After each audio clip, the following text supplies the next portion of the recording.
Holmes, how do you know about keys and their different locks?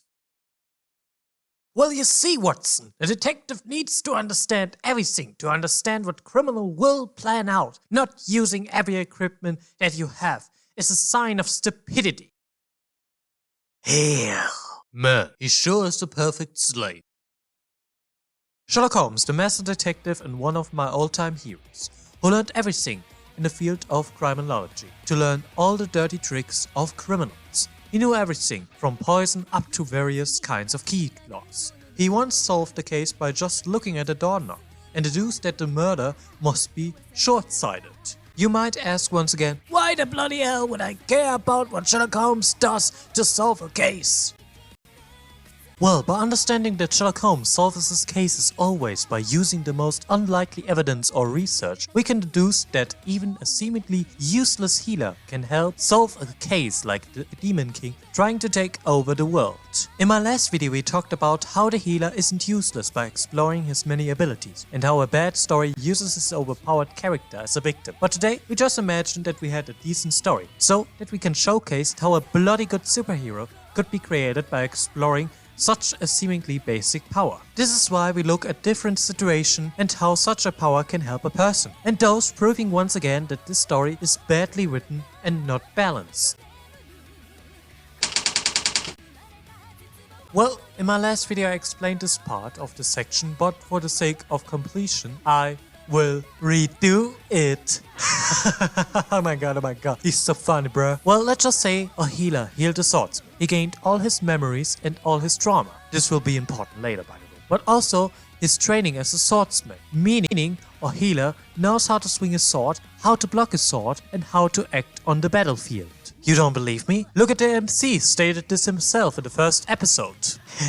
These moves are what I received from healing those warriors. Every time I heal them after each battle, some of their skill and experience are retained within me. But you might say, but wait, the healer also said that he feels every pain his patient has felt in his life.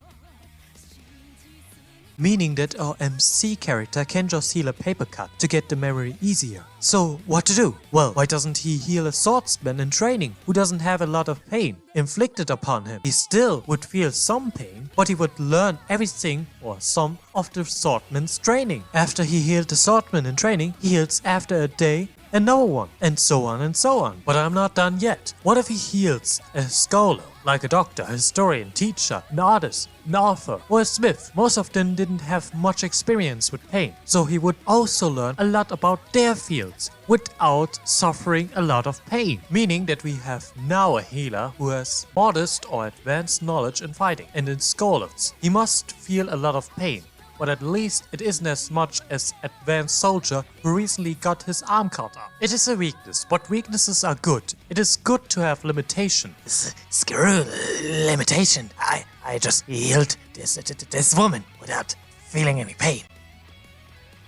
So apparently after episode 4, we found out that he can heal without feeling pain. So what the hell? Does he need to heal a certain amount of people to get this power? If so, he should start by healing children and continue doing so until he gets this power up. So he can heal all of the soldiers he wants and copy and paste their experience. Or to use the not safe for work method, screw some woman to steal their experience they would gain by screwing the healer. Or does he use his healing power to stop his pain processor by increasing his endorphins, which regulate the pain of a person, to get for a short amount of time the ability to not feel pain? If so, he can heal everything and gain their experience and skills, but he also receive all their emotion and trauma, meaning he will still become mad. But that didn't happen in episode 4. So why? I don't know. I want to make sense of this, but the MC redoes the rules just so that he can be once again be the victim.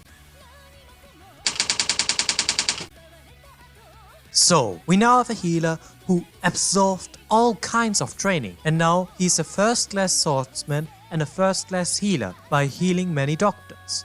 And now he faces the most basic monster, a blue slime. So, our new trained healer is a skilled swordsman fighter and knows everything about monster anatomy, meaning he could attack the slime by just attacking his weak spot with his sword. But he also could use his magic to visualize the monster's body part and visualize the body part in his hand By doing that, he steals the body part and kills everybody with it. Meaning that if he knows the autonomy, he can insta-kill everyone. Is this OP? Yes, but he must touch his victim to better visualize the individual victim. There's no way he can overcome this fatal flaw. Waldo. Well, I asked myself during my research, why isn't he upgrading his 5 senses? Like, he could hear better, he could smell better, he could stop feeling things, he could see better, and he could better his taste. You may be asking yourself, what has that to do with the ability to stop time? Well, you see, dear viewers, we humans can process through our brain per second up to 10 pictures. But a fly develops over his many years as a lesser being the ability to see 40 pictures per second, meaning that the world of a fly is slower and detaileder than for a human. Meaning if he would change his brain to process visual as fast as a fly or even customize it so that he can process as fast as the Flash, he could easily dodge every attack.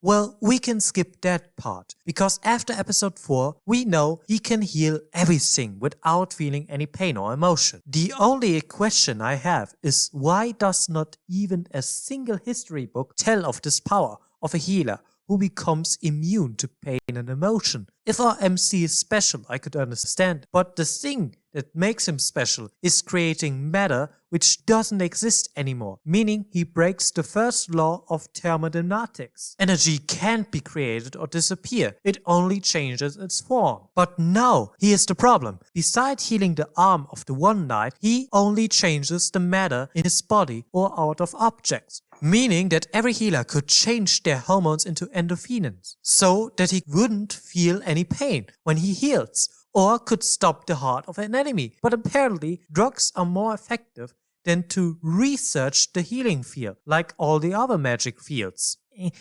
We need money for the researching of healing magic. Just use drugs! Oh man, 10 years at the university and now I'm just using drugs.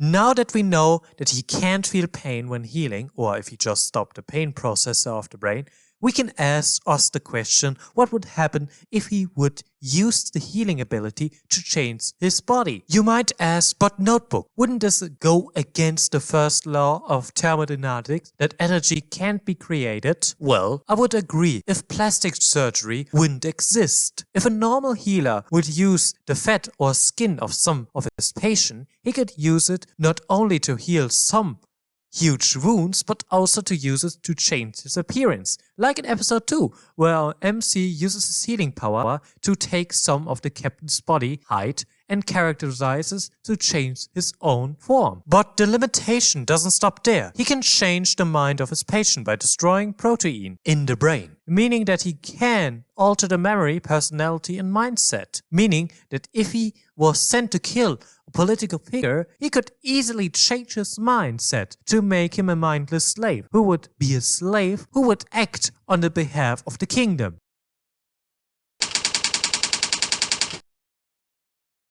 Well, it seems like you're worth something, but we still need you as a slave, so that your blood and sperm can help other people to become stronger. Give me some XX magazine, some bottles, and 5 minutes of your valuable time. Here's my sperm. You could either give me once more 5 minutes, or give me like 10 seconds so that I can multiply the amount of sperm to feed all of your soldier. You might ask how I can do this. Well, I can create matter out of nothing. I can even turn the time back of a body part, meaning I can create more sperm by creating it, or redo my body to the time I was shooting it out. Well, in that case, I will give you some new students so that you can teach them all about your abilities. This isn't necessary. I will just think of certain parts of my knowledge and transform it into the heads of my students so that they can't see my memories. Well, okay, let's do that. There's no need for you to become a slave. Psych! Did you really think this was going to be so easy? You are still becoming a slave because the story is badly written. So good luck, buddy!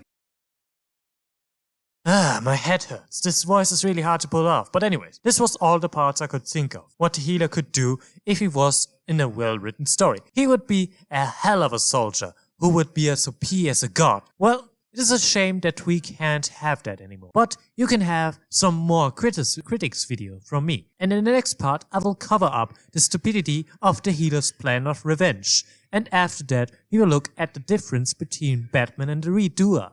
And now, I will not stop with this joke. But anyways, I wish you a bloody good day and I believe in you. So start believing in yourself.